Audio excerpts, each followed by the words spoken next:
Mereka buang barang peninggalan ayahku ke tanah. Baik, kini saatnya aku balas dan tunjukkan siapa yang berkuasa.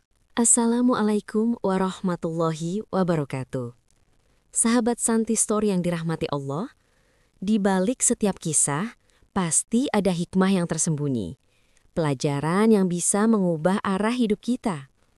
Kisah kali ini akan membuat hati bergetar, mata terbuka, dan jiwa terinspirasi. Sebelum kita mulai, yuk kuatkan silaturahim ini dengan menekan tombol like, subscribe untuk selalu mendapat kisah penuh hikmah berikutnya, dan share video ini agar manfaatnya tersebar luas, menjadi amal jariah bagi kita semua. Siap menyelami lautan hikmah? Mari kita mulai. Langit sore itu mulai memerah saat mobil hitam berhenti perlahan di depan sebuah rumah megah di sudut kawasan elit Jakarta Selatan. Rumah itu berdiri kokoh dengan taman luas dan gerbang besi berukir indah. Rumah yang dulu dibangun ayahnya dengan keringat dan cinta, tempat Naila tumbuh bersama kenangan masa kecil yang hangat. Namun kini, saat kakinya melangkah turun dari mobil, perasaannya justru campur aduk. Ada rindu yang menyesak, tapi juga rasa asik yang perlahan merayap. 3 tahun ia pergi bekerja di luar kota, mencoba membangun karir dan membantu Dimas, suaminya, memperbaiki kondisi keuangan keluarga. Ia ingin pulang membawa kabar baik, ingin memberi kejutan, tapi tak pernah menyangka kepulangannya justru akan menjadi awal dari luka panjang. Gerbang rumah terbuka, namun tak ada satupun wajah yang menunggu. Tak ada pelukan, tak ada senyum hangat. Hanya suara langkah pembantu yang tergesa-gesa membuka pintu, tampak bingung melihat Naila berdiri di depan. "Nyonya Naila," ucapnya gugup seolah kehadiran Naila adalah sesuatu yang tak terduga. "Ih, ini aku. Kenapa? Kamu kaget?" Pembantu itu menunduk. "Saya kira Nyonya tidak akan pulang secepat ini. Ibu besar tidak bilang apa-apa." "Ibu besar?" gumam Naila. Kata itu terasa asing di telinganya. Dahulu rumah ini penuh suara lembut ibunya dan tawa ayahnya, bukan panggilan ibu besar yang berbau kekuasaan. Ia melangkah masuk, dan detik itu juga dadanya seperti diremas. Ruang tamu itu, ruang yang dulu berisi lukisan ayahnya dan foto-foto masa kecilnya, kini tampak berbeda total. Dinding yang dulu berwarna krem lembut berganti menjadi putih polos, foto keluarganya lenyap, tergantikan oleh foto keluarga Dimas dan mertuanya dalam bingkai besar yang mewah. Naila berdiri mematung, matanya mencari satu hal yang familiar, namun tak ada. Sofa diganti, perabot berubah, bahkan aroma rumah pun berbeda. Aroma bunga melati kesukaan ibunya kini tergantikan oleh wangi parfum kuat yang menusuk hidung.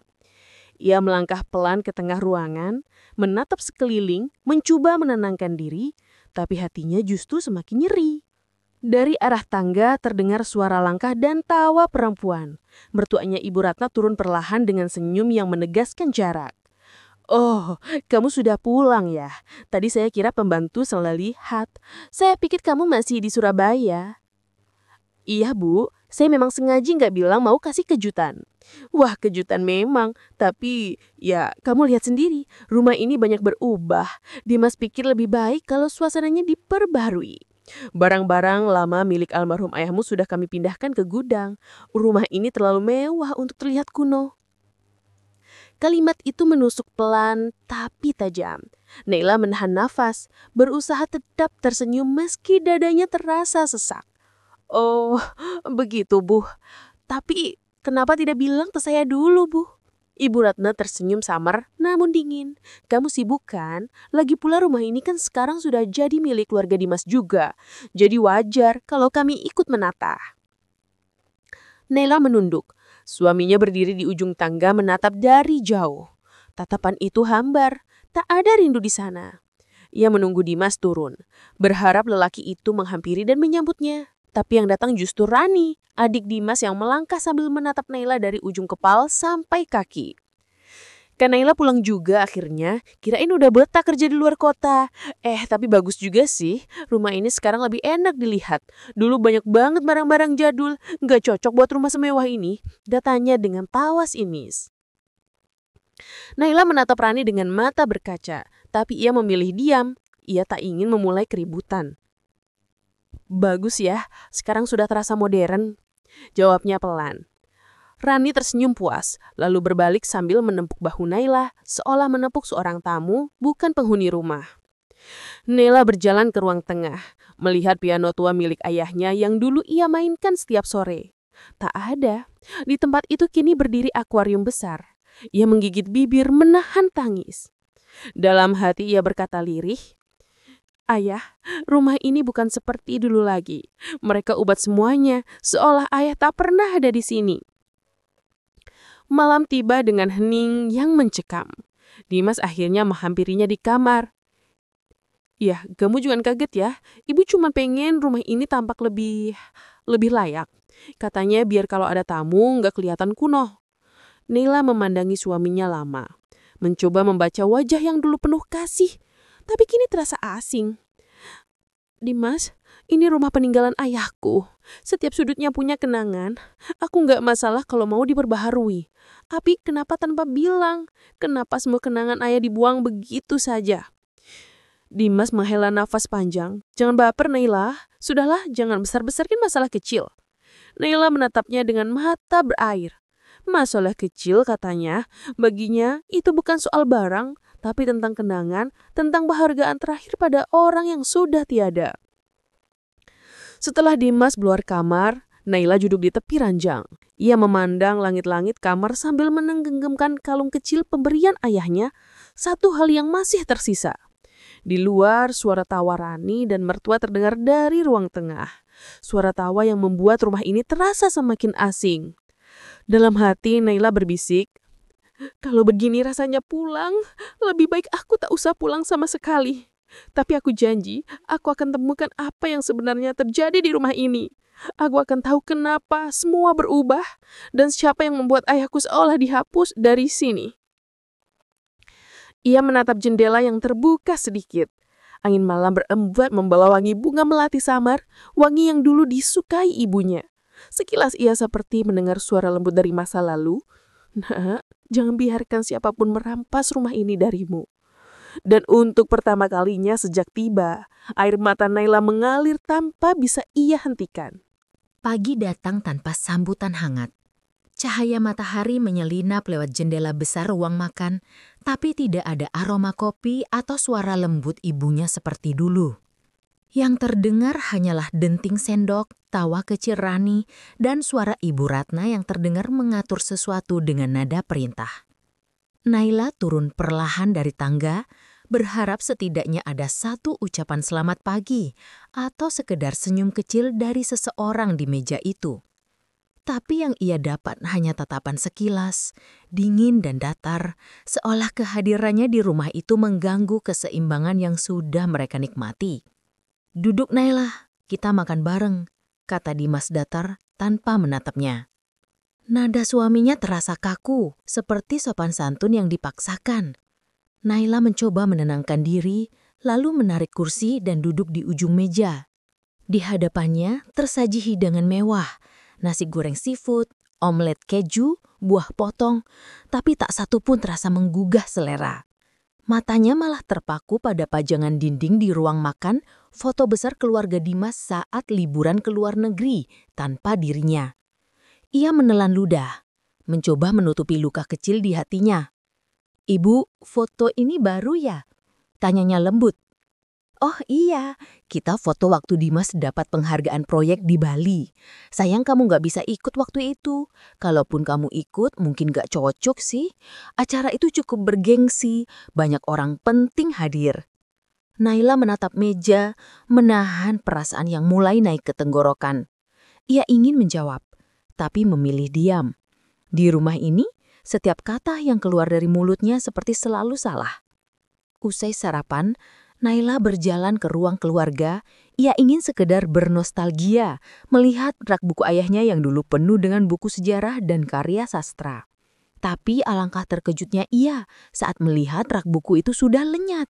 Di tempatnya kini berdiri lemari kaca berisi pernak-pernik kristal dan koleksi guci antik milik mertuanya. Jantungnya berdegup cepat. Ia melangkah ke arah pembantu yang sedang membersihkan lantai.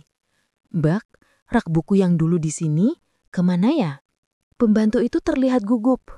"Itu sudah dibawa ke gudang belakang, Bu. Ibu besar yang suruh." "Kenapa dibawa ke gudang?" "Katanya rumah ini mau kelihatan lebih rapi dan modern, Bu." Naila berjalan ke gudang dengan langkah cepat. Begitu pintu dibuka, udara lembab dan bau kayu menyeruak. Di sana, ia melihat kotak-kotak besar bertumpuk berisi barang-barang milik ayahnya. Piala penghargaan, buku-buku lama, bingkai foto keluarga, bahkan koper tua kesayangannya. Semuanya tergeletak berdebu, seperti tak punya nilai lagi. Ia berjongkok, membuka satu kotak, dan menemukan buku catatan dengan tulisan tangan ayahnya di halaman pertama. "Untuk Naila, anakku yang paling kukasihi. Suatu hari, kalau kamu merasa dunia melupakanmu, bacalah ini, karena setiap kata di sini adalah doa ayah untukmu." Matanya langsung berkaca-kaca. Ia menutup buku itu pelan dan menggenggamnya erat di dada. "Ayah, rumah ini bukan lagi rumah kita. Mereka ubah semuanya. Bahkan kenangan tentangmu pun mereka singkirkan." Suara langkah terdengar dari belakang. Ibu Ratna berdiri di ambang pintu, memandangnya tanpa ekspresi. "Kamu ngapain di sini, Naila?" tanyanya dingin. "Saya cuma lihat barang-barang ayah, Bu. Kenapa semua disimpan di sini? Ini kan peninggalan berharga." Ibu Ratna tertawa kecil, nada tawanya merendahkan. "Barang tua, Nak. Barang kayak gini gak pantas di rumah sebesar ini. Orang yang datang bisa salah paham, dikira kita gak punya selera." Naila menatap mertua itu dalam diam. Lidahnya keluh, antara marah dan sedih, dua perasaan itu berkelindang tanpa bisa dibedakan. "Tapi ini bukan sekedar barang, Bu. Ini kenangan ayah saya," katanya dengan suara bergetar. "Kenangan gak bisa bayar listrik, Naila. Rumah ini sekarang rumah Dimas, keluarga kami. Jadi wajar telah kami yang atur. Kamu kan cuma bagian dari keluarga, bukan pemiliknya." Kata-kata itu menusuk lebih dalam daripada pisau. Naila menunduk, menggigit bibir agar air matanya tak jatuh di depan Ibu Ratna. "Baik, Bu," jawabnya lirih, lalu berjalan keluar dengan langkah gontai membawa buku catatan ayahnya di tangan. Di halaman depan, ia duduk di kursi rotan dekat kolam ikan. Dari kejauhan terdengar suara Rani memanggil tukang dekorasi. Mereka sedang memesan interior baru untuk ruang tamu. Rani berdiri di balkon, memegang ponsel sambil berkata lantang, "Nanti tolong ganti tirannya juga ya, yang warna krem itu kuno banget. Rumah ini sekarang harus lebih elegan, bukan kayak rumah orang tua kampung." Naila menatap ke arah balkon itu, menahan nafas dalam-dalam. Ada bara kecil yang menyala di dalam hatinya. Ia belum mengerti arah dari semua ini. Apakah sekedar kesombongan atau ada maksud tersembunyi? Tapi ia tahu satu hal, bahwa semua yang mereka lakukan perlahan menghapus jejak ayahnya, dan itu tak bisa ia biarkan begitu saja. Sore hari, ketika Dimas pulang dari kantor, Naila mencoba bicara lagi. "Mas, aku cuma minta satu hal. Tolong jangan buang barang-barang peninggalan ayah. Itu kenangan terakhirku." Dimas memijat pelipisnya, terlihat lelah. "Naila, kamu ini kenapa sih? Barang-barang itu cuma benda. Nggak usah terlalu sentimental. Bagi kamu mungkin cuma benda, tapi bagi aku itu bagian dari hidupku." "Sudahlah, aku capek. Jangan bahas ini lagi." Dimas meninggalkannya begitu saja. Pintu kamar tertutup, meninggalkan Naila dalam kesunyian yang menusuk. Ia menatap foto kecil ayahnya di dalam buku catatan itu, lalu berbisik, "Ayah, mereka pikir aku lemah. Mereka pikir aku akan diam. Tapi aku janji aku akan jaga semua yang ayah tinggalkan. Aku gak akan biarkan siapapun menghancurkan kenanganmu." Hujan turun perlahan malam itu. Di luar, suara rintik jatuh di halaman, membasahi dinding dan taman. Dan di tengah gelap yang tenang, Naila mulai menyadari satu hal, bahwa apa yang terjadi di rumah ini bukan sekedar perubahan selera, melainkan pengusiran halus yang terencana. Tapi ia memilih diam dulu, menunggu waktu, menyusun nafas. karena yang akan ia hadapi bukan sekedar mertua yang sombong, tapi orang-orang yang perlahan berusaha menghapus identitasnya di rumah yang dulu ia panggil rumahku. Pagi itu udara terasa dingin, lebih dingin dari biasanya. Hujan semalam meninggalkan jejak basah di jalan setapak menuju taman belakang rumah. Dari kamar, Naila mendengar suara gaduh, seperti ada benda-benda besar yang diseret dan dibanting. Ia mengernyit, lalu segera bergegas keluar. Begitu sampai di beranda, langkahnya terhenti. Di tengah taman yang dulu sering dijaga ayahnya dengan penuh cinta, Naila melihat sesuatu yang membuat darahnya serasa berhenti mengalir. Di antara rumput yang basah dan tanah yang becek, bertebaran barang-barang peninggalan ayahnya. Koper kulit tua yang dulu selalu ayah bawa saat berangkat kerja kini terbuka. Isinya berserakan. Lukisan wajah ibunya yang digantung di ruang tamu tergeletak miring. Sebagian kanvasnya sobek. Buku-buku sejarah yang dulu tersusun rapi di rak kini menumpuk di pojok taman. Sebagian basah terkena hujan. Jam dinding kuno milik ayahnya terkapar di tanah dengan kaca retak. Naila menatap pemandangan itu lama, mulutnya terbuka tapi tak ada suara yang keluar. Tangannya gemetar, dan dalam hitungan detik, air matanya mulai jatuh satu persatu. Ia melangkah pelan, berlutut di depan koper tua itu, menyentuhnya dengan hati-hati, seolah menyentuh tubuh ayahnya sendiri. Siapa yang berani lakukan ini? Suaranya nyaris tak terdengar. Dari arah teras belakang terdengar suara Rani. "Oh, kamu sudah lihat. Baguslah. Sekalian saja kamu bantu buang, Kak. Barang-barang itu bikin taman kelihatan kumuh. Ibu tadi suruh dibersihkan semua, biar nanti bisa ditanami bunga baru." Naila berdiri dengan wajah pucat, matanya memerah. "Kamu yang buang ini semua!" Rani mengangkat alis, tersenyum tanpa rasa bersalah. "Iya, emang kenapa? Barang tua, penuh debu, nggak cocok buat rumah besar kayak gini. Lagian, udah nggak ada gunanya juga kan? Kalau masih sayang simpan aja di gudang. Tapi ibu bilang gudang juga udah penuh." Naila menatapnya lama, tidak ada satu kata pun yang bisa menggambarkan perasaannya saat itu. Marah, sedih, kecewa, semuanya bercampur menjadi satu rasa yang menusuk dada. Ia melangkah mendekat, memunguti satu persatu barang yang tercecer, membersihkan debu dengan tangan gemetar. Rani menatap dengan tatapan sinis. "Kamu ngapain sih?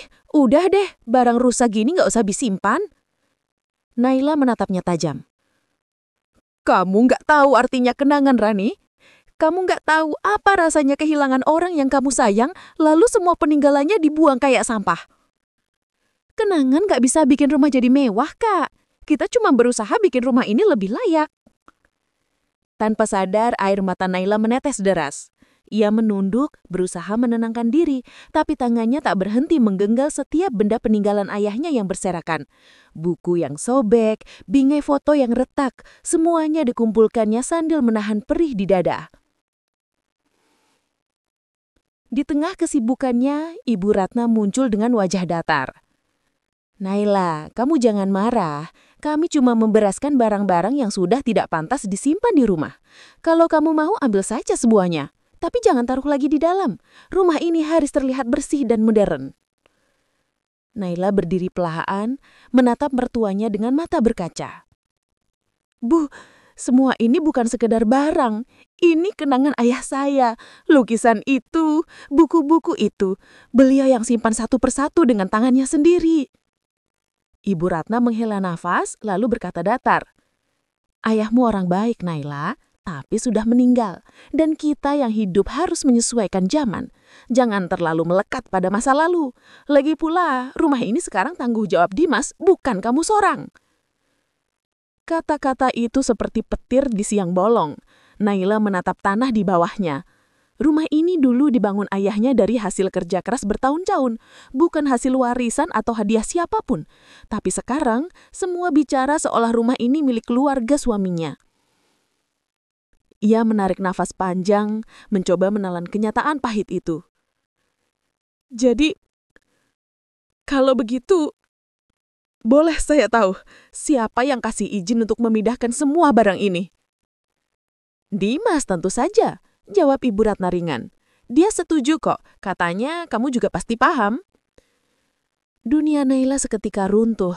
Suaminya, orang yang ia percaya, yang ia bela, ternyata ikut menyetujui sembuh ini tanpa bicara sepatah kata pun padanya. Ia menatap kosong, lalu berjongkok lagi, memunguti satu demi satu benda peninggalan ayahnya sambil menahan tangis. Pembantu yang lewat sempat berhenti ingin membantu, tapi Naila menolak dengan lembut. "Biar saja," katanya lirih.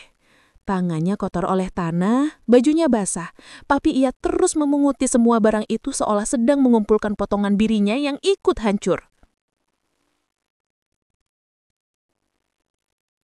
Sore mulai merayap, langit tampak muram dan angin bertiup pelan membawa sisa bau hujan. Dari balik jendela lantai 2, Dimas berdiri memperhatikan.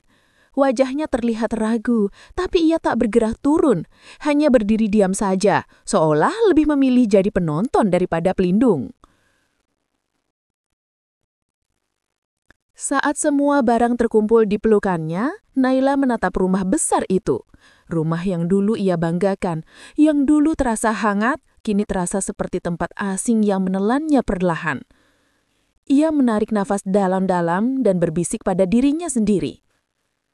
"Aku tak akan membiarkan ini berakhir seperti ini. Aku akan balas dengan caraku sendiri. Tapi bukan hari ini." Ia membawa masuk beberapa barang yang masih bisa diselamatkan, lalu duduk di lantai kamarnya, membeluk koper tua itu erat-erat. Untuk pertama kalinya sejak ayahnya meninggal, Naila menangis dengan suara lirih namun panjang, seperti seseorang yang baru menyadari bahwa rumahnya tak lagi menjadi tempat untuk pulang. Dan di sela tangisnya, ia berjanji dalam hati, akan ada waktu di mana mereka semua tahu siapa yang sebenarnya memiliki rumah ini dan siapa yang pantas dihormati di dalamnya. Malam itu terasa panjang dan sunyi. Lampu kamar redup, hanya menyisakan cahaya temaram dari lampu meja di sudut ruangan. Naila duduk di tepi ranjang, matanya sembab, napasnya berat, dan dada terasa sesak. Ia menatap foto ayahnya yang sudah kusam, seolah sedang berbicara pada sosok yang telah lama tiada. "Ayah, kalau ayah masih ada, Naila pasti nggak akan selemah ini," bisiknya pelan. Suaranya bergetar di antara isak yang ditahan. Ia ingat, dulu ayahnya selalu berkata, "Kalau kamu sudah menikah, jangan pernah biarkan orang lain merendahkan kamu, meskipun itu keluarga suamimu. Kamu tetap punya harga diri, nak." Kata-kata itu menggema di kepalanya, tapi kini terasa begitu jauh. Naila sudah mencoba bersabar, menahan diri, bahkan berusaha sebaik mungkin agar diterima oleh keluarga suaminya. Tapi semua terasa sia-sia. Di ruang tengah, suara tawa lirih terdengar. Mertua dan ipar-iparnya masih berbincang santai dengan Dimas. Naila menutup telinganya dengan bantal, namun suara mereka tetap terasa menusuk ke hati. Ia mendengar jelas ketika mertuanya berkata, "Ibu cuma ingin yang terbaik. Tapi istrimu itu terlalu sensitif, Mas.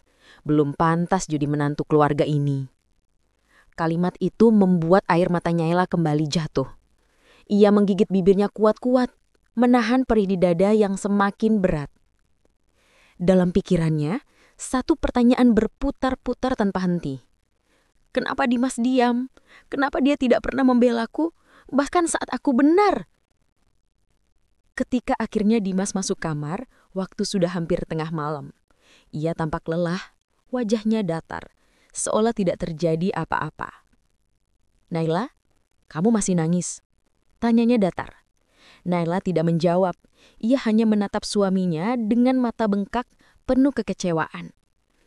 "Dimas, kamu tahu nggak rasanya dipermalukan di rumah sendiri?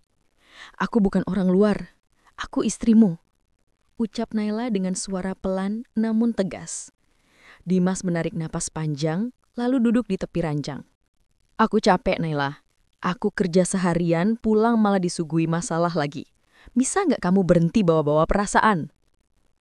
Kata-kata itu seperti pisau, tajam, dingin, dan menancap di hati Naila.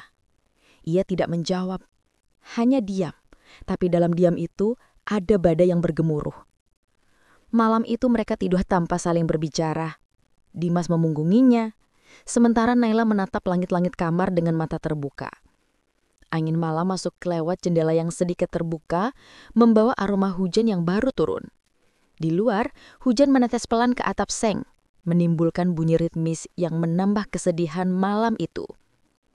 Pagi harinya, rumah terasa dingin dan asing. Dimas sudah berangkat kerja tanpa pamit, meninggalkan secangkir kopi yang belum disentuh di meja makan. Naila duduk diam di kursi, memandangi piring dan cangkir-cangkir yang semalam masih digunakan keluarga Dimas untuk makan malam. Ia merapikannya satu persatu, tapi setiap gerakannya terasa berat. Ketika ia sedang mencuci piring, ibu mertua datang. "Kamu masih di dapur aja, Naila. Rumah ini berantakan. Kalau kamu gak bisa ngatur rumah tangga, gimana mau jadi istri yang baik?" katanya tanpa menatap. "Maaf Bu, saya baru mau beresin semuanya." "Alasanmu itu terus. Kamu pikir rumah ini kecil? Kalau kamu gak bisa ngatur, biar nanti ibu panggil asisten buat bantu." "Tapi ya, malu juga ya, rumah segini aja kamu kewalahan," ujar ibu mertua sambil tertawa kecil, seolah ejekannya adalah hal biasa. Naila menggigit bibirnya. Tangannya yang semula mencuci piring kini bergetar. Tapi ia tetap diam. Ia sudah lelah berdebat, lelah menjelaskan. Ia hanya ingin tenang. Namun ketenangan itu sulit didapat, karena bahkan setiap langkahnya terasa salah di mata mertua. Siang itu, iparnya datang dengan gaya angkuh. "Mbak Naila, kamu masih pakai baju itu. Kuno banget sih, nggak malu ya kalau keluar rumah nanti dikira pembantu?" katanya dengan tawa mengejek. Naila menatapnya sebentar, lalu berbalik tanpa menjawab. Ia tahu, menjawab hanya akan memperpanjang luka. Tapi, jauh dalam hati, ia berjanji pada dirinya sendiri. Ia tidak akan selamanya diam.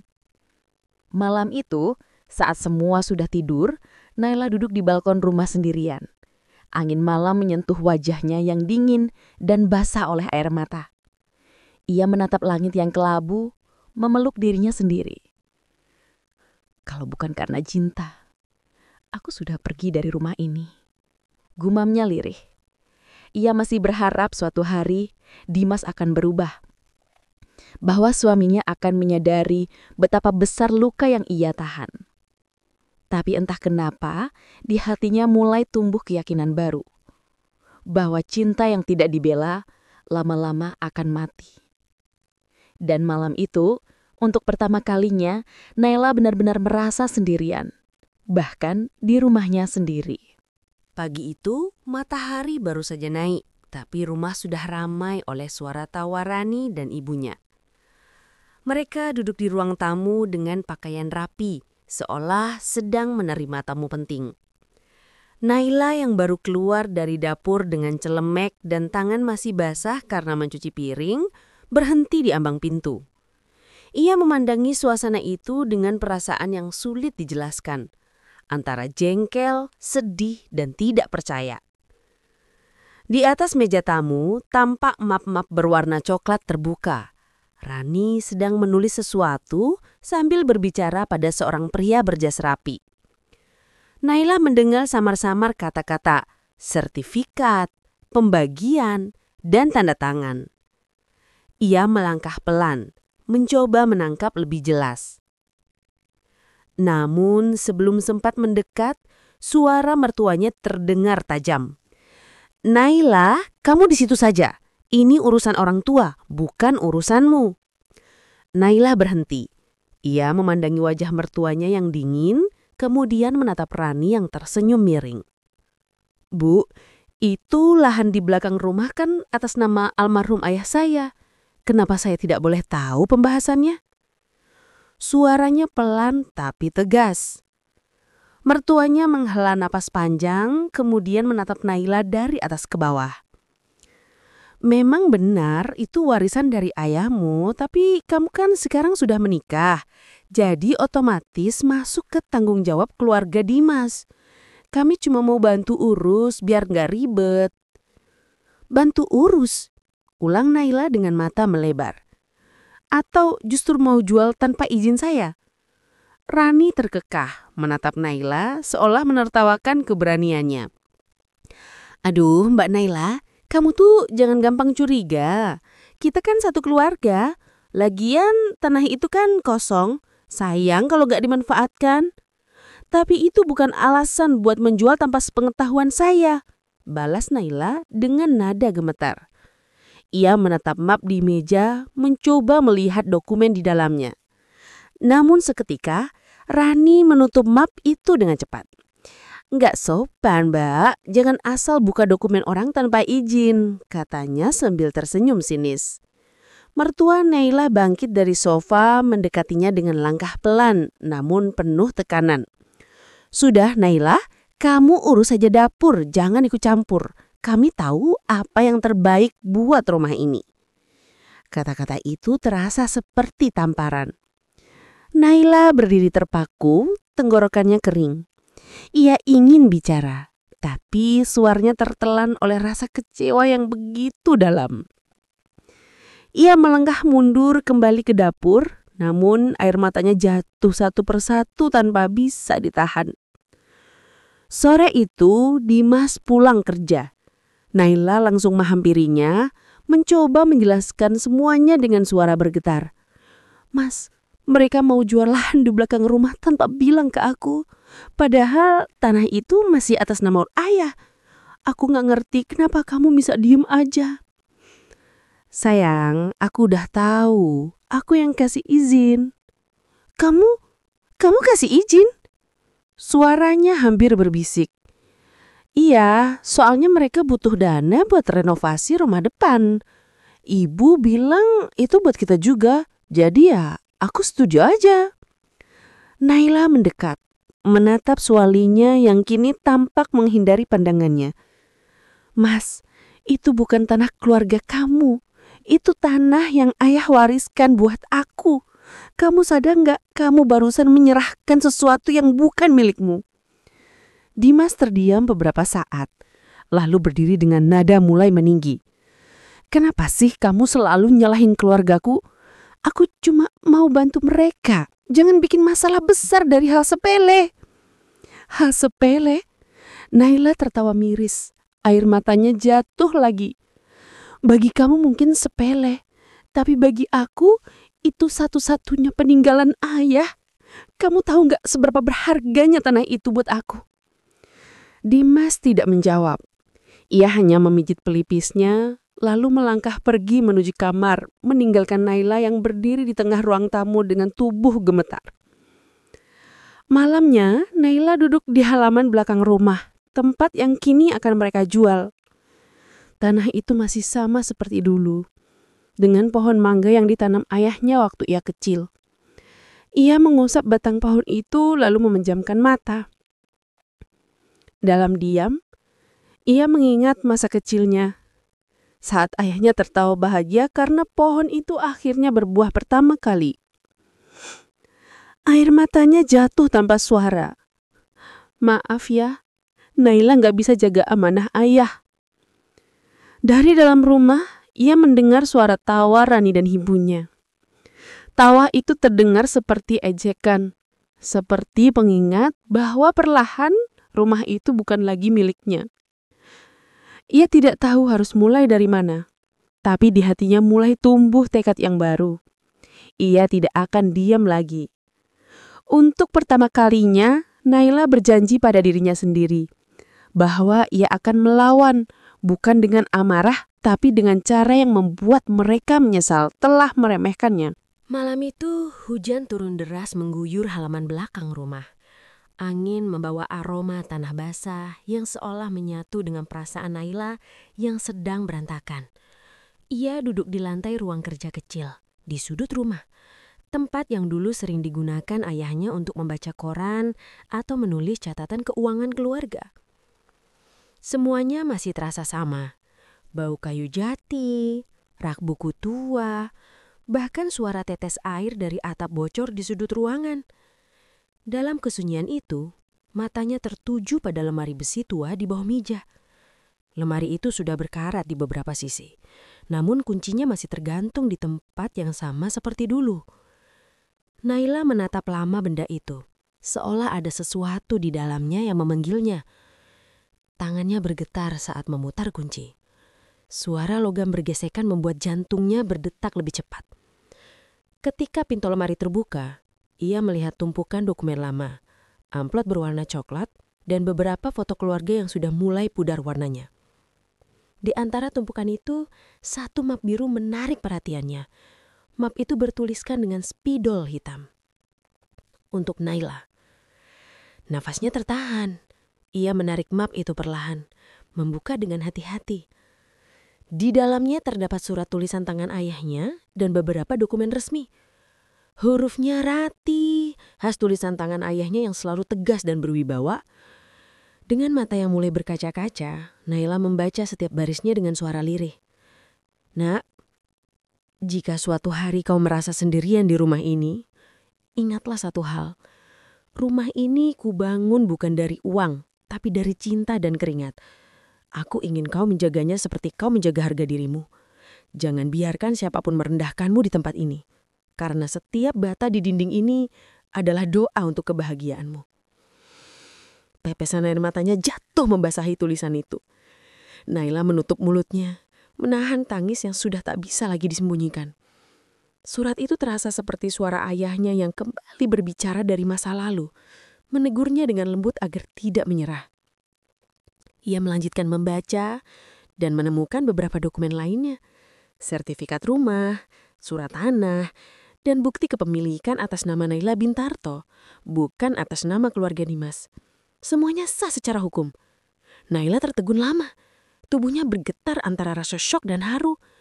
Ia menyentuh dokumen itu dengan tangan gemetar, lalu mendegamnya erat-erat ke dada. Dalam gelap, matanya menatap kosong ke depan. Tapi dalam hatinya ada sesuatu yang berubah. Sakit itu kini berubah menjadi kesadaran. Luka yang selama ini membuatnya lemah, kini justru membuka matanya. Ia berdiri perlahan, menghampiri cermin buah di sudut ruangan. Wajahnya tampak pucat, matanya bengkak karena tangis.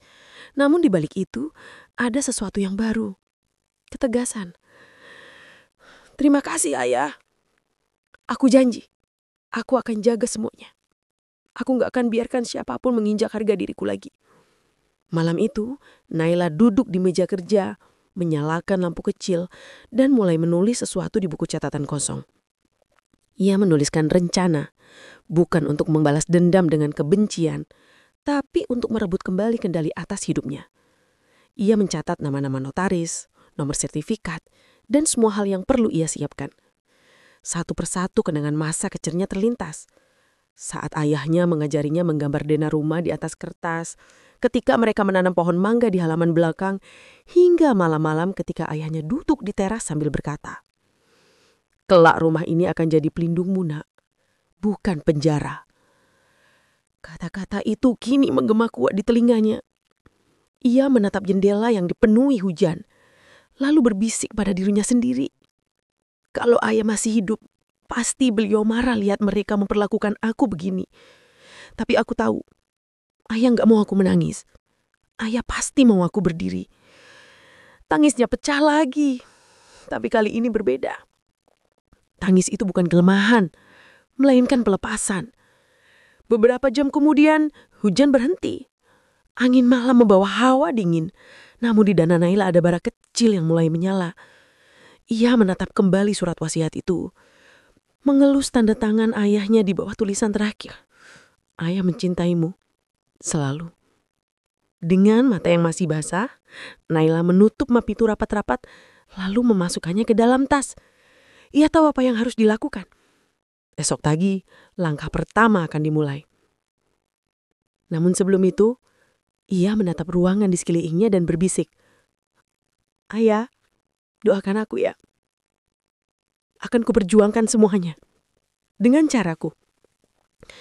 Dan untuk pertama kalinya sejak semua masalah itu dimulai, Naila tersenyum tipis. Senyum penuh luka, tapi juga kekuatan. Pagi itu, rumah tampak seperti biasa. riuh dengan suara mertuanya yang sedang memerintah pembantu, dan tawa Rani yang menggema dari ruang tamu. Namun di tengah semua hiruk-pikuk itu, Naila sudah bukan lagi perempuan yang sama seperti beberapa hari lalu. Tatapannya kini berbeda, lebih tajam, tenang, namun penuh perhitungan. Ia masih bersikap lembut seperti biasanya, tapi di balik senyumnya ada sesuatu yang sedang disembunyikan. Sebuah rencana besar yang sedang disusun dengan hati-hati.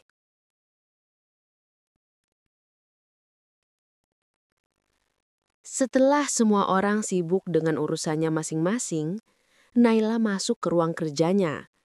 Di atas meja sudah tersusun rapi dokumen yang ia temukan semalam. Surat wasiat, sertifikat rumah, dan bukti kepemilikan tanah. Ia menatap semuanya dalam-dalam, lalu mengambil ponsel dan menghubungi nomor yang sudah lama tersimpan di daftar kontak ayahnya, Pak Rendra, pengacara kepercayaan keluarga sejak dulu. "Selamat pagi, Pak. Ini Naila, putrinya almarhum Pak Bintarto." Suaranya bergetar halus tapi tegas. "Saya ingin bertemu. Ada hal penting yang ingin saya bahas tentang rumah ini." Suara di seberang terdengar terkejut namun hangat. "Tentu, Nan Naila. Sudah lama sekali sejak terakhir kita bertemu.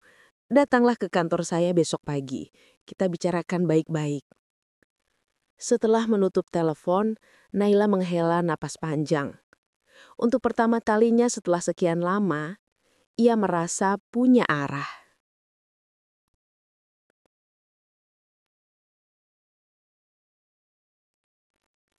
Keesokan paginya, ia berangkat diam-diam tanpa memberitahu siapapun.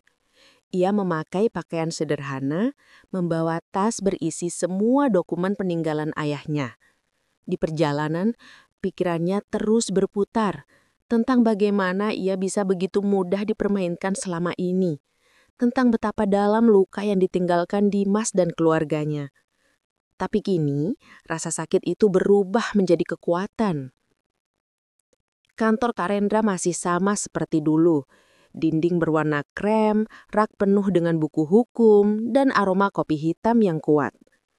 Saat Naila masuk, lelaki paruh baya itu langsung berdiri menyambutnya dengan senyum tulus.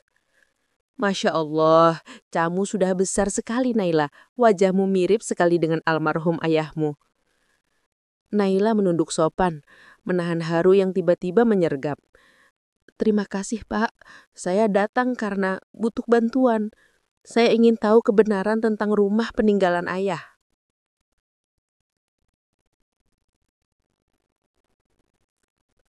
Mereka duduk, dan Naila mengeluarkan semua dokumen yang ia temukan dari tasnya. Pak Rendra membaca satu persatu dengan kacamata bulat di hidungnya. Ekspresinya berubah dari datar menjadi terkejut, lalu perlahan mengangguk. "Semuanya masih sah, Naila. Rumah dan tanah ini sepenuhnya atas namamu. Tidak ada satupun pihak lain yang berhak menjual, mengubah, apalagi menguasainya tanpa izinmu." Naila menatap dengan mata berkaca-kaca. "Jadi benar, mereka tidak punya hak apapun?" "Tidak sama sekali," jawab Pak Rendra mantap. "Dan jika mereka sudah mencoba menjual atau memindahkan kepemilikan tanpa tanda tanganmu, itu bisa masuk pelanggaran hukum. Tapi kita harus kumpulkan bukti, rekaman, saksi, dan segala bentuk dokumen yang menunjukkan niat atau tindakan mereka." Naila menatapnya penuh tekad. "Baik, Pak, saya akan kumpulkan semuanya." Sejak hari itu, Naila mulai menjalankan rencananya dengan tenang dan sabar. Ia kembali ke rumah, berpura-pura tidak tahu apa-apa. Ia masih menyajikan teh untuk mertuanya, masih menyapa Rani dengan senyum lembut, bahkan masih menyiapkan makan malam untuk Dimas. Tapi setiap kali mereka bicara, Naila mendengarkan dengan teliti. Ia mulai merekam percakapan diam-diam menggunakan ponselnya, terutama ketika mereka membahas soal penjualan lahan dan pembagian keuntungan. Suatu malam, Naila sengaja duduk di ruang tamu sambil berpura-pura membaca buku ketika mendengar Rani berbicara di telepon. "Iya bang, pokoknya nanti bagian belakang rumah itu siap dijual. Surat-suratnya gampang, Dimas pasti bisa urus tanda tangannya. Mbak Naila nggak usah tahu." Naila menunduk dalam, menahan air mata yang hampir jatuh. Tapi tangan kirinya sudah merekam setiap kata yang keluar dari mulut Rani. Malam demi malam, Naila semakin kuat. Ia tak lagi menangis seperti dulu. Ia menulis laporan kecil setiap kali menemukan sesuatu yang mencurigakan. Ia mulai mempelajari hukum waris, membaca tentang hak kepemilikan, bahkan mendatangi notaris secara diam-diam untuk memastikan semua data dirinya masih aktif di sistem pemerintah. Tapi yang paling berat bukan soal dokumen, melainkan menahan diri agar tidak meledak di hadapan mereka. Setiap kali Rani memerintah pembantu dengan sombong, Naila hanya tersenyum dan menjawab pelan. Setiap kali mertuanya memuji Dimas dan meremehkannya di hadapan tamu, Naila menunduk sopan sambil dalam hati berkata, "Nikmati saja dulu, Bu, waktunya akan tiba." Bahkan kepada Dimas pun, Naila tetap bersikap lembut. Ia tahu, jika ia marah sekarang, semua rencananya bisa berantakan. Maka ia memilih diam, menunggu waktu yang tepat untuk bertindak. Suatu sore, saat semua penghuni rumah pergi ke acara keluarga, Naila duduk di ruang kerja ayahnya lagi. Ia menyalakan laptop dan mulai menyusun berkas-berkas bukti ke dalam satu folder digital. Ia menamai folder itu dengan satu kata, kebenaran.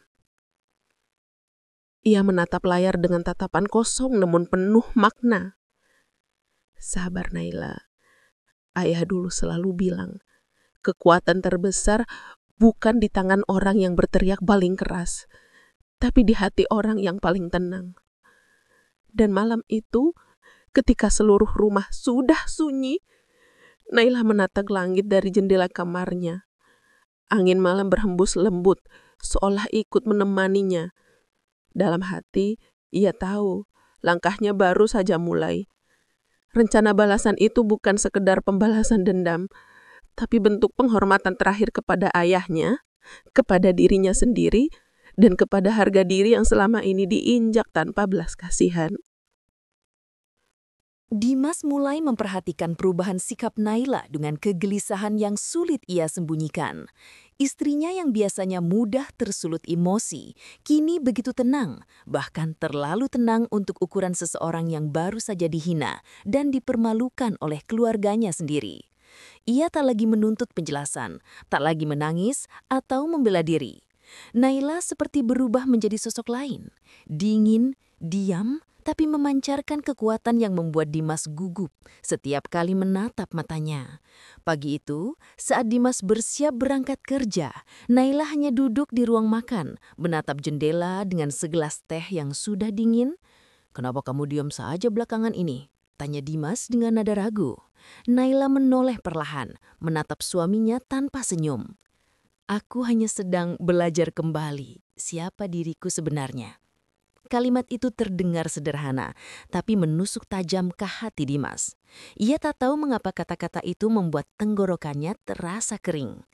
Hari demi hari, suasana rumah semakin aneh. Dimas mencoba bersikap manis, membawakan makanan, mengajak makan malam, bahkan mencoba bercanda seperti dulu. Tapi Naila hanya menjawab seperlunya. Ia tidak marah, namun keheningan itu justru lebih menakutkan dari kemarahan. Di saat yang sama, ibu mertua Dimas mulai merasa resah.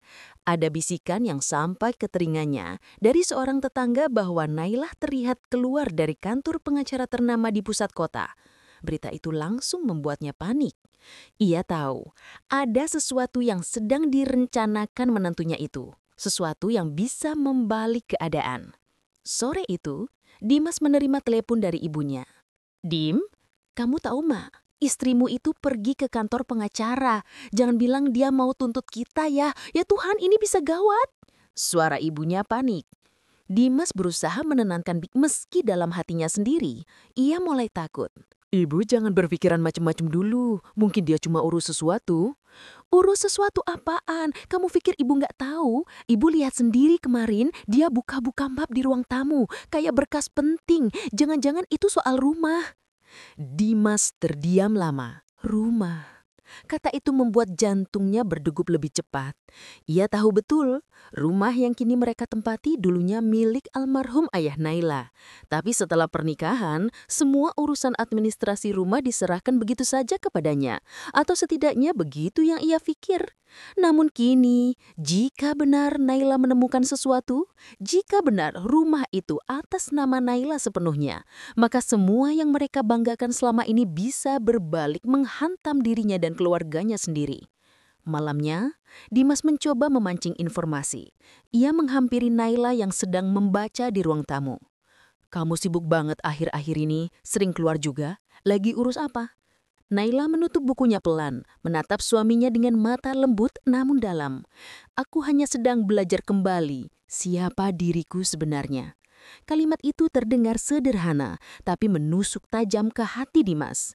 Ia tak tahu mengapa kata-kata itu membuat tenggorokannya terasa kering. Di kamarnya, Naila menatap cermin. Wajahnya tampak lebih tegas, lebih kuat daripada sebelumnya. Ia sadar, selama ini ia terlalu lama hidup di bayang-bayang orang lain. Suaminya, mertuanya, dan pandangan orang yang menganggapnya lemah. Tapi kini semuanya berbeda. Di dalam laci meja tersusun rapi berkas-berkas yang sudah ia salin. Surat wasiat, bukti kepemilikan rumah, serta rekaman suara mertua dan iparnya saat menghina dirinya di telepon beberapa hari lalu. Semuanya sudah siap. Naila tahu waktunya belum tiba, tapi langkah-langkah kecil itu sudah mulai mengubah arah kehidupannya. Di sisi lain, Dimas mulai kehilangan fokus di tempat kerja. Ia mudah tersinggung, gelisah, dan terus-menerus menatap layar ponselnya menunggu kabar dari Naila atau ibunya. Namun yang datang hanya hening. Heningnya membuatnya semakin takut. Ia mulai sadar, mungkin kali ini Naila benar-benar bukan lagi perempuan yang dulu bisa ditindas atau dibungkam dengan permintaan maaf palsu. Perempuan itu sedang persesiapkan sesuatu, dan ia hanya bisa menunggu dalam ketakutan yang kian hari kian nyata. Dan malam itu, saat semua sudah tertidur, Dimas keluar ke teras rumah. Ia menatap halaman yang diterangi lampu redup dan berbisik pada dirinya sendiri. "Apa yang sebenarnya kau rencanakan, Naila?" Tapi satu hal yang belum ia sadari, permainan baru saja dimulai dan Naila kini menjadi pemain utama dalam kisah yang dulu membuatnya menderita. Pagi itu, udara di rumah terasa begitu berbeda. Hangat matahari menembus tirai ruang makan, namun hawa tegang yang menyelimuti membuat semua terasa dingin. Di meja makan, Dimas, ibunya, dan Rani tengah menikmati sarapan dengan obrolan kecil yang terdengar biasa. Hingga suara langkah Naila memecah suasana. Ia datang dengan pakaian rapi, wajah tenang, dan langkah mantap. Di belakangnya, 2 orang pria berjas hitam dan 1 wanita berpenampilan formal mengikuti dengan sopan. Dimas menatap heran. Ibunya mendengus pelan, sementara Rani memutar bola mata dengan nada sinis. "Naila, kamu dari mana pagi-pagi sudah bawa orang?" Sindir mertuanya mencoba tetap berwibawa. Naila menatap meja makan, lalu tersenyum tipis. "Dari luar kota, Bu. Ada sedikit urusan keluarga yang harus diselesaikan." "Urusan apa? Jangan bilang kamu mau jual rumah ini ya, biar bisa pamer." Naila tak menanggapi ejekan itu. Ia hanya memberi isyarat pada salah satu pria berjas di belakangnya. "Pak, silahkan," ucapnya pelan. Lelaki itu mengangguk dan mengeluarkan map coklat dari tasnya. "Perkenalkan, saya notaris yang ditunjuk secara resmi oleh almarhum Pak Hendra, ayah dari Ibu Naila. Kami di sini ingin menyampaikan dokumen kepemilikan aset rumah ini dan surat wasiat dari beliau." Sekejap suasana meja makan yang semula riuh langsung hening. Rani berhenti mengunyah. Dimas menegakkan duduknya dan sang mertua menatap penuh curiga. "Surat wasiat apa ini?" Suara ibu mertua mulai meninggi. "Silahkan dibaca," jawab notaris itu tenang sambil membuka lembaran yang distempel resmi. Suara kertas berdesir pelan. Ruangan mendadak senyap. Hanya terdengar napas yang tertahan-tahan ketika notaris mulai membaca isi surat itu dengan lantang dan tegas. Dengan ini, saya, Hendra, menyatakan bahwa rumah dan seluruh tanah di atasnya adalah hak milik penuh putri saya, Nahila Hendra. Tidak ada pihak manapun yang berhak mengubah, menjual atau menempati tanpa izin darinya. Kata-kata itu seperti petir di siang bolong. Rani spontan berdiri, wajahnya merah padam. Omong kosong, rumah ini udah kami rawat bertahun-tahun, mana bisa tiba-tiba dibilang milik Nahila? Teriaknya. Namun notaris hanya menatap dingin. Semua bukti hukum lengkap, termasuk sertifikat asli, surat wasiat, dan akta tanah yang sudah kami verifikasi di kantor pertanahan. Ibu mertua membanting sendoknya ke meja, membuat suara nyaring menggema. Kamu sengaja kan, Nahila? Kamu mau rendahkan kami di rumah ini? Nahila menatapnya tenang, tapi matanya berkilat dengan luka yang dalam. Saya tidak bermaksud merendahkan siapapun, Bu. Saya hanya ingin mengingatkan bahwa rumah ini dibangun dengan keringat dan cinta ayah saya. Rumah ini temput kenangan masa kecil saya.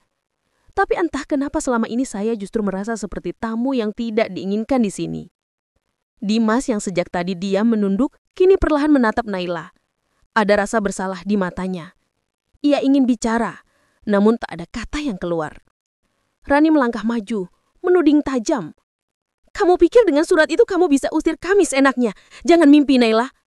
Nahila menghela nafas panjang. Aku tidak mengusir siapapun, Rani. Tapi mulai hari ini, aku yang menentukan siapa yang boleh tinggal di rumah ini. Aku hanya menegakkan hakku yang selama ini kalian injak. Hening lagi, Dimas mencoba memecah suasana. Nay, tolong jangan buat semuanya rumit. Kita bisa bicarakan baik-baik. Nahila menatap suaminya datar. Kamu ingin bicara baik-baik? Di mana kamu waktu aku dijatuhkan, dihina, dianggap rendah di rumah ini?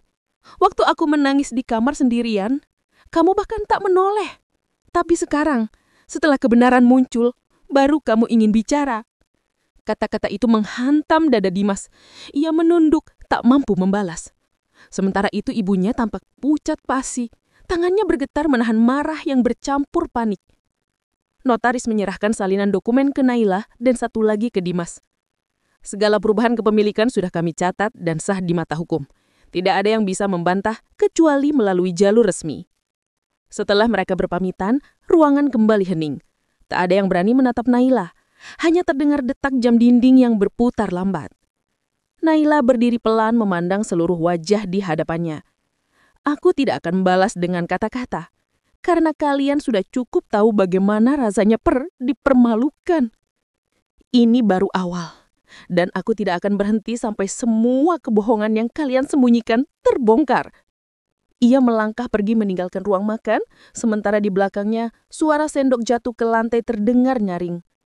Rani berlari ke kamar sambil menangis histeris. Ibu mertua terduduk lemas di kursi. Dan Dimas hanya bisa menatap punggung istrinya yang menjauh. Punggung yang dulu ia remehkan kini membawa ketegasan yang menakutkan. Namun, Nahila tahu, ini baru langkah pertama. Masih banyak yang harus ia buka. Masih banyak luka yang menunggu untuk disembuhkan atau dibalas dengan cara yang pantas. Malam itu langit terlihat pekat, seolah ikut menyimpan rahasia yang Nahila pendam di dadanya. Angin berhembus pelan, membawa aroma tanah basah setelah hujan sore tadi. Di taman belakang rumah megah itu, tempat dulu barang-barang peninggalan ayahnya dibuang begitu saja ke tanah, Nahila berdiri dengan pandangan kosong. Ia mengenakan gaun tidur berwarna krem, rambutnya terurai berantakan, tapi tatapannya tegas. Menyala dengan perasaan yang sulit dijelaskan, antara marah, terluka, dan tekad yang perlahan membentuk batu di dadanya. Ia menatap tumpukan batu dan rerumputan yang kini sudah mulai tumbuh di atas bekas tempat barang-barang itu dibuang. Di antara semak, masih tampak sedikit serpihan bingkai foto ayahnya, tergores dan kotor, tapi tetap berdiri miring seolah menolak dilupakan. Nela berjongkok perlahan, jemarinya yang dingin menyentuh sisi kayu yang lapuk. Maaf ya, bisiknya nyaris tak terdengar. Aku terlalu lama diam. Aku pikir kalau aku sabar, semuanya akan baik-baik saja. Tapi ternyata, kesabaran tanpa harga diri hanya membuatku diinjak. Suaranya bergetar, air mata mengalir tanpa suara. Ia menggenggam bingkai foto itu erat-erat, menahannya di dada seolah memeluk kenangan yang tersisa. Dalam bayangannya, ia teringat kembali senyum ayahnya. Lembut, hangat, dan penuh kasih. Ayah selalu bilang, perempuan kuat bukan yang tak menangis, tapi yang mampu berdiri setelah hatinya dihancurkan. Katanya pelan seperti mengulang pesan lama. Dan malam ini aku akan berdiri lagi ya, tapi bukan lagi sebagai istri yang lemah, melainkan sebagai anakmu yang akan menegakkan kebenaran. Ia menatap rumah megah di depannya. Lampu-lampu menyala, menyorot jendela besar yang dulu menjadi kebanggaan keluarganya. Tapi kini sinarnya tampak dingin, tak lagi memberi rasa aman. Di dalam rumah itu ada orang-orang yang pernah membuatnya merasa tak berarti. Mertuanya mungkin sedang duduk di ruang tengah. Rani mungkin masih murung setelah pagi tadi Naila membalikkan keadaan. Dan Dimas entah sedang menyesali atau justru bingung menghadapi perubahan sikap istrinya. Naila menarik nafas panjang, menahan gejolak di dadanya. Ia tahu malam ini belum saatnya membalas. Masih ada satu hal yang harus ia pastikan, kesiapan dirinya. Ia tidak ingin melawan hanya karena marah, tapi karena sadar ia berhak mempertahankan martabat yang selama ini direbut darinya. Ia melangkah pelan ke arah kolam kecil di taman. Airnya tenang, memantulkan bayangan wajahnya sendiri. Sekilas ia tertegun, wajah yang asing. Mata itu kini lebih tajam, rahangnya mengeras. Tidak ada lagi Naila yang pasrah. Yang tersisa hanyalah seorang wanita yang telah belajar banyak dari rasa sakit. Dari balik bayangan air, ia berbicara pada dirinya sendiri. Aku sudah cukup lama dipermalukan di rumah ini. Aku sudah cukup lama diam. Mereka pikir aku lemah karena tidak membalas. Tapi mereka tidak tahu, diamku bukan kalah. Diamku adalah waktu. Tiba-tiba terdengar suara langkah dari arah teras belakang. Dimas. "Nay?" panggilnya pelan. Naila menoleh pelan. Wajah suaminya tampak lelah, mata merah karena kurang tidur. Ia berdiri beberapa langkah dari Naila, ragu-ragu seperti takut mendekat. "Kamu belum tidur?" tanyanya. Naila menggeleng. Tidak bisa." "Kenapa kamu di sini sendirian? Udara malam dingin." "Aku sedang bicara dengan ayah," jawabnya Naila pelan tanpa menatapnya. Dimas menunduk, merasa bersalah. "Nay, aku tahu semua ini salah.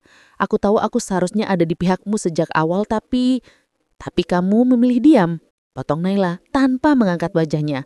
"Kamu membiarkan aku direndahkan di rumah yang dibangun ayahku, Dim. Kamu diam waktu aku dihina, kamu diam waktu aku menangis." Dimas tertunduk, suaranya lirih. "Aku hanya tidak ingin memperkeruh keadaan." Naila menatapnya tajam. "Dan apa hasilnya dari diam itu? Lihat sekelilingmu, Dim. Semua orang sudah menganggap aku tidak punya hak di sini. Mereka bahkan berani buang barang peninggalan ayahku. Kalau bukan karena surat itu, aku mungkin sudah diusir dari rumah sendiri." Dimas menelan ludah, tak mampu menatap mata istrinya. "Aku akan memperbaiki semuanya," katanya pelan. Naila menggeleng pelan. "Tidak, Dim. Bukan kamu yang harus memperbaiki. Aku yang akan melakukannya. Karena rumah ini warisan cinta dari ayahku, dan aku tidak akan biarkan siapapun mencorengnya lagi." Ia berjalan melewati Dimas tanpa menatapnya, meninggalkan aroma bunga melati dari rambutnya yang terhembus angin. Dimas hanya bisa memandangi punggung istrinya yang tegak, penuh wibawa, seperti seseorang yang baru saja melewati luka besar dan keluar sebagai pribadi berbeda. Malam semakin larut. Di dalam kamarnya, Naila membuka kembali surat wasiat ayahnya. Ia membaca baris terakhir berulang kali. "Ingatlah, Nak, kekuasaan sejati bukan soal siapa yang paling keras bersuara, tapi siapa yang paling kuat berdiri untuk kebenaran." Naila menutup surat itu dengan hati bergetar. Ia tahu, besok pagi akan menjadi titik awal dari babak baru. Ia telah memutuskan, tidak ada lagi air mata, tidak ada lagi ketakutan. Karena besok, dunia akan tahu siapa sebenarnya yang berkuasa di rumah itu. Namun untuk malam ini, ia memilih diam, menyiapkan diri menatap langit yang hitam pekat sambil berbisik pelan. "Besok ya, aku akan memulai." Pagi itu, Sinar matahari masuk melalui jendela besar ruang tamu, menerangi setiap sudut rumah yang dulu terasa dingin dan asing bagi Naila. Ia berdiri di depan pintu utama, mengenakan setelan sederhana berwarna putih gading, bukan untuk tampil angkuh, tapi untuk menandakan babak baru dalam hidupnya. Di depannya duduk mertuanya, Rani, dan Dimas, yang wajahnya pucat seperti tak tidur semalaman. Semua tampak tegang. Hari ini, Naila memutuskan segalanya. Tidak lagi menunda, tidak lagi menunggu keajaiban dari orang yang tidak pernah benar-benar memihak. Ia menatap mereka satu persatu, suaranya tenang namun tegas. Saya sudah memberi waktu cukup lama untuk semuanya. Tapi rumah ini bukan lagi tempat untuk orang yang tak tahu arti hormat. Rumah ini dibangun oleh cinta dan kerja keras ayah saya, bukan oleh keserakahan dan kebencian. Mertuanya menunduk, tangannya gemetar. Naila, kamu tega mengusir kami. Suaranya lirih, namun nada sombongnya masih tersisa. Naila menghela nafas panjang, lalu menjawab dengan mata yang mulai berkaca. Bukan karena aku tega, Bu, tapi karena aku sudah cukup lama mencoba jadi menantu yang baik.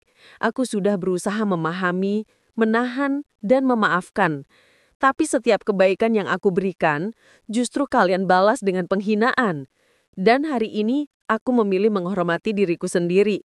Karena kalau aku terus diam, aku bukan lagi anak ayah yang ia didik dengan keberanian. Rani berdiri dengan wajah penuh emosi. Kamu pikir kamu bisa hidup bahagia setelah ini? Kamu pikir kekuasaan itu akan buat kamu tenang? Naila menatapnya lembut. Tidak, Rani. Aku tidak butuh kekuasaan. Aku hanya ingin kedamaian. Tapi kalau kedamaian itu harus kutegakkan dengan keberanian, maka aku tidak akan ragu.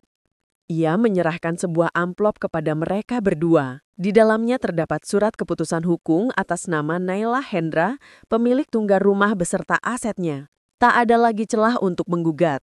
Kalian punya waktu 2 hari untuk pergi. Aku tidak akan membiarkan dendam menodai nama ayah.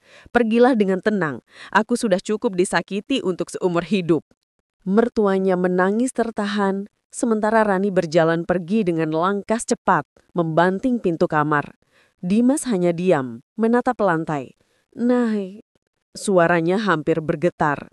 Kamu benar. Aku gagal jadi suami. Gagal jadi pelindung, tapi bolehkah aku memperbaiki semuanya? Naila menatapnya lama, seolah mencari sisa ketulusan yang dulu pernah membuatnya jatuh cinta. Namun, yang ia lihat kini hanyalah penyesalan tanpa keberanian. Bukan aku yang harus kamu perbaiki, Dim. Perbaiki dirimu sendiri, karena cinta tanpa keberanian hanya akan menyakiti orang lain. Dimas terdiam. Kata-kata itu bagai pisau yang menembus dadanya, bukan karena kebencian, tapi karena kebenaran yang tak bisa ia sangkal. Ia tahu, ia sudah kehilangan sesuatu yang lebih berharga dari sekadar rumah. Ia kehilangan kepercayaan wanita yang pernah mencintainya dengan tulus. Beberapa jam kemudian, mobil keluarga Dimas perlahan meninggalkan halaman. Naila berdiri di depan gerbang, memandangi punggung mereka menghilang di tikungan. Angin meniup rambutnya pelan. Untuk pertama kalinya, rumah itu terasa benar-benar miliknya. Tak ada lagi teriakan, tak ada lagi hinaan, hanya keheningan yang damai. Ia berjalan ke taman belakang, tempat yang dulu menjadi saksi barang-barang peninggalan ayahnya dibuang. Kini, di tempat itu, Naila menanam pohon kecil yang tumbuh dari akar yang kuat. Ia meletakkan foto ayahnya di samping batang pohon, lalu berbisik dengan suara bergetar. Yah, aku sudah melakukannya. Aku sudah belajar berdiri sendiri, tanpa takut, tanpa menunduk. Aku tidak tahu apakah ini akhir yang ayah inginkan, tapi aku tahu satu hal. Aku sudah jadi perempuan yang ayah harapkan. Angin berhembus lembut, membuat daun-daun di sekeliling bergetar. Seolah semesta ikut mengangguk, mengamini tekadnya. Naila menatap langit yang mulai biru, menahan air mata yang kini bukan lagi air mata luka, tapi kelegaan. Ia menyadari bahwa pembalasan sejati bukan tentang membuat orang lain menderita, tapi tentang memulihkan harga diri yang sempat mereka hancurkan. Dalam hati kecilnya, Naila berkata lirih, bukan untuk siapa-siapa, tapi untuk dirinya sendiri. Aku pernah kalah karena terlalu percaya. Aku pernah hancur karena terlalu sabar. Tapi dari kehancuran itulah aku belajar. Kekuatan sejati perempuan bukan pada suaranya, tapi pada keberaniannya untuk berdiri lagi. Bahkan saat dunia berusaha menjatuhkannya. Ia berbalik menuju rumah. Langkahnya tenang, wajahnya lembut, tapi matanya penuh keyakinan. Di belakangnya, sinar matahari pagi menembus pepohonan, menciptakan siluet indah yang menyelimuti tubuhnya. Seolah alam memberi penghormatan pada seorang wanita yang akhirnya menemukan kembali kekuasaannya, bukan atas rumah, tapi atas dirinya sendiri. Dan sejak hari itu, rumah itu kembali hidup. Bukan karena kemewahannya, tapi karena di dalamnya kembali bersemayam jiwa yang dulu hilang. Jiwa seorang anak yang menepati janjinya pada ayahnya. Kadang hidup mengajarkan kita lewat kehilangan. Kadang cinta menguji kita lewat diam. Tapi dari semua luka dan penghinaan, kita akan menemukan satu hal yang tak bisa dirampas siapapun. Martabat dan kekuatan untuk bangkit. Karena perempuan yang berdiri atas dirinya sendiri adalah rumah bagi cintanya yang paling sejati.